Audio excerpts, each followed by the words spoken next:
2006 പണി കഴിഞ്ഞ ഒരു പാലാണ്. ഇപ്പോൾ ഒരു 18 വർഷമായിട്ടേ ഉണ്ടാവുള്ളൂ. അപ്പോൾ നമ്മളെ പാലത്തിന്റെ അഴികളൊക്കെ പൊട്ടി നശിച്ചിട്ടുണ്ട്. അതൊക്കെ അത്രയും ബലക്ഷയമായിട്ട് ഇപ്പോൾ ഒരു വണ്ടികളൊക്കെ വന്നു കഴിഞ്ഞാൽ നേരെ അങ്ങോട്ട് പുഴയ്ക്ക് പോകേണ്ട ഒരു അവസ്ഥയിലാണ് ഇപ്പോൾ അവിടെ നിൽക്കുന്നത്. അഴികളൊക്കെ നശിച്ചിരിക്കുകയാണ്. അപ്പോൾ അതിനെക്കുറിച്ച് നമ്മൾ യഥാർത്ഥ രൂപം എന്താണെന്ന് കാണിച്ചു തരാം നിങ്ങൾക്ക്. ഇതുണ്ടോ, 2006 ഈ പാലത്തിന്റെ വർക്ക് കഴിയുന്നത്. ഏകദേശം ഒരു 18 വർഷമായിട്ടുണ്ടാവും ഇപ്പോൾ. അപ്പോഴേക്കും നമ്മളെ പാലത്തിന്റെ അവസ്ഥയാണിത്. ഇതുണ്ടോ, ഇതാണ് പാലം. ഇതാ അവിടെ വന്നിട്ടുണ്ടോ, നേരെ ഒരു റോഡ് വരുന്നതാണിത്.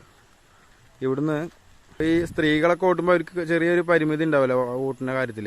അപ്പോൾ എന്താ വെച്ചാൽ ഏതെങ്കിലും ഒരു വണ്ടി അവിടെ നിന്ന് ഇങ്ങോട്ട് വരുമ്പോൾ ഇവരവിടെ സൈഡ് കൊടുക്കേണ്ടി വന്നു കഴിഞ്ഞാൽ നേരെ അത് അങ്ങനെ പോയി ആ പുഴയ്ക്ക് അടിച്ചാടും.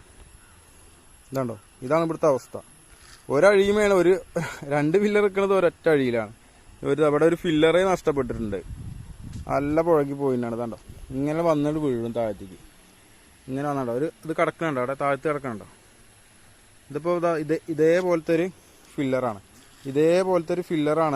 ഇതാ ഇപ്പോൾ ഇവിടെ കിടക്കണത് കണ്ടോ, താഴത്ത് കിടക്കണുണ്ടോ. അതാണ്ടോ, അതിൻ്റെ അഴി കമ്പിയും കിടക്കുന്നുണ്ട്.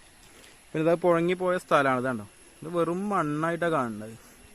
ഇവിടെയൊക്കെ പിന്നെ എങ്ങനെ നിൽക്കാനാണിത്. ഇതാണ്ടോ, ഒരു ബസ് വരുന്നുണ്ട്. ഇനി ആ ബസ് വന്നു കഴിഞ്ഞാൽ ഇവിടെ ഉള്ളൊരു ഗ്യാപ്പ് ഞാൻ കാണിച്ചു തരാം.